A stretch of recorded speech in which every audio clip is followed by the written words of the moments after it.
ndinogara ndichitenda Mwari nguva dzose.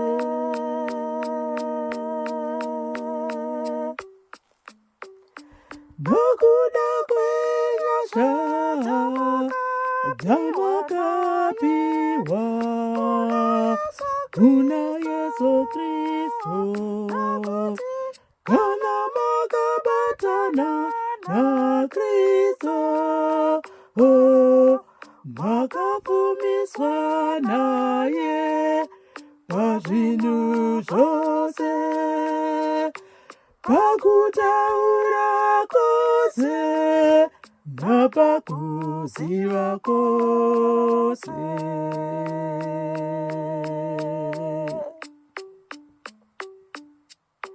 Mashoko aKristu akagadzikana mamuri, zvokuti hapana chipo chenyasha chamunoshaya.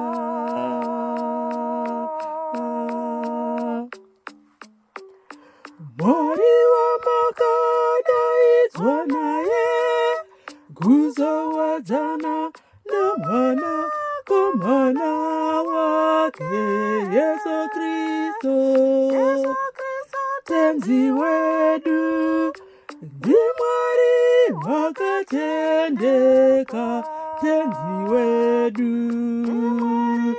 wakatendeka.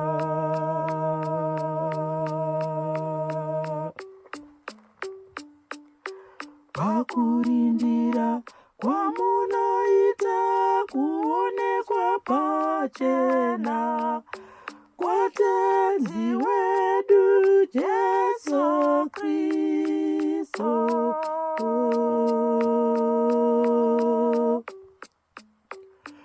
Mwari wamakadaidzwa naye kuzowadzana namwana komana wake Yesu Kristu, tenzi wedu, ndiMwari wakatendeka, tenzi wedu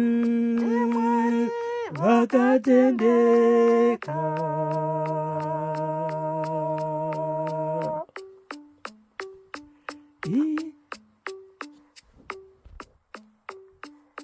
Iye achakuchengetai zvakanaka kusvikira pakuguma, kuti muzoonekwa musina mhosva pazuva ratenzi wedu Jesu Kristu.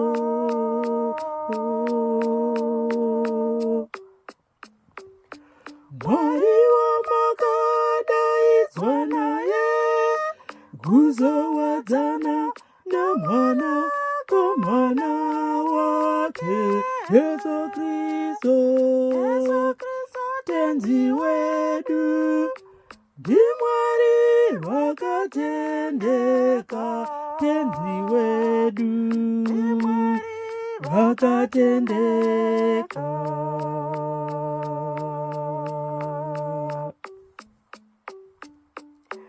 Mwari Baba vedu natenzi Jesu Kristu ngavakupei nyasha norugare.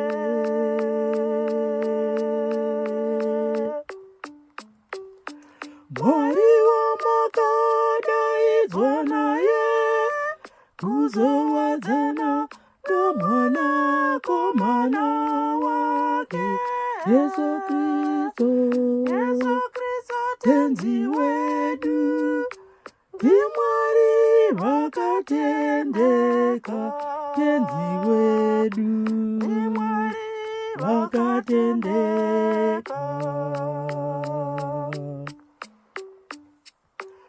Ndinogara ndichitenda Mwari nguva dzose.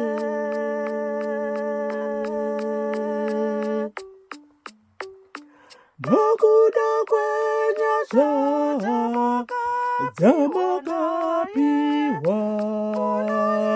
muna Yesu Kristo.